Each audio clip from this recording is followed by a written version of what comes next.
ఊరికే వచ్చిన టైగర్ రొయ్యలు తినేంత అదృష్టం నాకు అస్సలు లేదు. మా అత్తగారింట్లో మా అత్తమ్మ కండిషన్లు ఏమనేది ఈ వీడియో ఎండ్ వరకు చూస్తేనే తెలుస్తుంది. హాయ్ అండి, welcome back to our channel. అందరూ ఎలా ఉన్నారండి? బాగున్నారా? మీరందరూ బాగుండాలని నేనైతే దేవుని మనస్ఫూర్తిగా కోరుకుంటున్నాను. ఈ రోజు మన వీడియో మాత్రం ఎక్కడ స్కిప్ చేయొద్దండి, ఎందుకంటే ఇది 2 నిమిషాల వీడియో అయినా మీకు అస్సలు బోర్ కొట్టదు. ఈ రొయ్యలు ఎక్కడవని చూస్తున్నారు కదా మీరు, అవునే అక్క ఇంత పెద్ద రొయ్యలు ఎక్కడి నుంచి తెచ్చుకున్నామని మీరు ఖచ్చితంగా అనుకుంటుంటారు. ఈ రొయ్యలు మాత్రం మాకు ఫ్రీగానే దొరికినాయండి. ఎలా అనేది వీడియోలో అయితే చెప్పేస్తా. దున్నెలేసి మా బావ టైంపాస్ కోసమని ఏటిగడ్డకైతే వెళ్ళినాడండి. అది ఏటిగడ్డకి పోయిన తర్వాత నాకైతే ఫోన్ చేసినాడు. ఎందుకు చేసినాడు బాబు మా బావ అని అయితే నేను అనుకున్నాను అనమాట. ఎందుకంటే నేను అప్పుడు ఆ టైంలో బట్టలు అయితే ఉతుకుతున్నాను. ఎందుకంటే మా ఇంట్లో దేవుడిని అంటే ఎల్లమని చేస్తున్నాం కదండి, అందులో మా ఇంట్లో చాలా మంది ఉన్నాం కాబట్టి రోజు బట్టలు రోజైతే ఉతుక్కోవాల్సింది. నేనైతే ఉతుకుతుంటే ఆ టైంలో మా బావ ఫోన్ చేస్తే చెప్పు బావ అంటే ఏట్లో చేపలని పట్టుకొద్దునా అని అయితే అన్నాడు. నేను అన్న అవసరం లేదులే చేపలని. అలే నాకు తర్వాత అనిపించింది నేను తినుకుంటే ఏమి పిల్లలకైతే పెట్టొచ్చు కదా, అది కూడా బయటనే చేసి పెట్టొచ్చు కదా అని సర్లే బావ తీసుకొని రానైతే చెప్పిన అనమాట. సర్లే తెస్తా అన్నాడు. దాని తర్వాత ఒక అర్ధగంట తర్వాత ఇంటికి వచ్చి ఈ రొయ్యలు అయితే పట్టుకొని వచ్చినాడు. నేను నుండి చేపలు తెస్తానన్నావు కదా, ఈ రొయ్యలు ఎక్కడి నుంచి కొనుక్కొచ్చినావని నేనైతే మా బావని అడిగిన అనమాట. ఎందుకంటే మా ఆంధ్రాలో ఇలాంటి రొయ్యలు నేను ఎప్పుడు చూడలేదు అనమాట, ఇదే ఫస్ట్ టైం.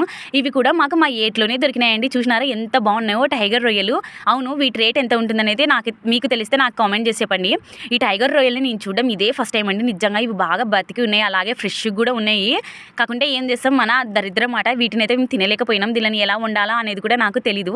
నేను వీటిని చూసి సంబరపడుతుంటే మా అత్త ఒకటే అంటుంది, పిల్లలకన్నా నువ్వే ఎక్కువ సంబరపడిపోతున్నావు కదా, ఎప్పుడన్నా చూసినావా లేదా అని. నిజంగా తెలుసా నా లైఫ్లో ఇవి ఇదే మాట ఫస్ట్ టైం చూడడం. ఆ మాత్రం సంబరం ఉండదా మీరే చెప్పండి. కానీ నాకు ఒకటే కోరిక అండి, ఈ రొయ్యల్ని ఎప్పుడైనా నేను చేసుకొని తినాలని. కాకుంటే ఏం చేస్తాం, వాటి కాస్ట్ మాత్రం ఆకాశాన్ని అంటేంటది. మనం ఉండే ఈ మిడిల్ క్లాస్ ఫ్యామిలీలో ఇలాంటి రొయ్యల్ని కొనుక్కొచ్చుకొని తినాలంటే అది పెద్ద ఘనకార్యమే. అలాంటిది ఊరికొచ్చిన రొయ్యల్ని కూడా నేనైతే తినలేకపోయినాను. ఎందుకనేది చెప్పేస్తా. ఈ రొయ్యల్ని చూడడం ఫస్ట్ టైం కాబట్టి మనస్ఫూర్తిగా దాంతో వీడియోలు ఫోటోలు అయితే తీసుకున్నాను అనమాట. అలా తీసుకుంటున్నప్పుడే నా మైండ్లో ఒకటే రన్ అవుతుంది, దీనిని ఎలా క్లీన్ చేయాలా, దీనిని ఎలా వండుకునాలా, ఫ్రై చేయాలా, కర్రీ చేయాలని. ఎందుకంటే అవి ఒకటి కాదు రెండు కాదు చాలానే ఉన్నాయన్నమాట. ఇంకా సార్లేనైనా ఈరోజు నా పంట పండింది అనిపించింది అనమాట. కానీ ఏం చేస్తాం, మా అత్తమ్మ అన్నది మనం దేవుని చేస్తున్నాం కాబట్టి అమ్మ ఇంట్లో ఇలాంటివన్నీ ఏం చేయకూడదు, బయట చేసినా ఇంట్లోకి మనం పోతాం కదా, వద్దులే అని అయితే చెప్పేసింది అనమాట. సర్లే మనం ఎట్లా ఇంట్లో తినకూడదు అన్నట్టు నేను ఊరికే ఉండిపోయినా. కానీ మా బావ వాళ్ళ అన్నకు ఫోన్ అయితే చేసి చెప్పినాడు ఇలా అవి దొరికినాయని.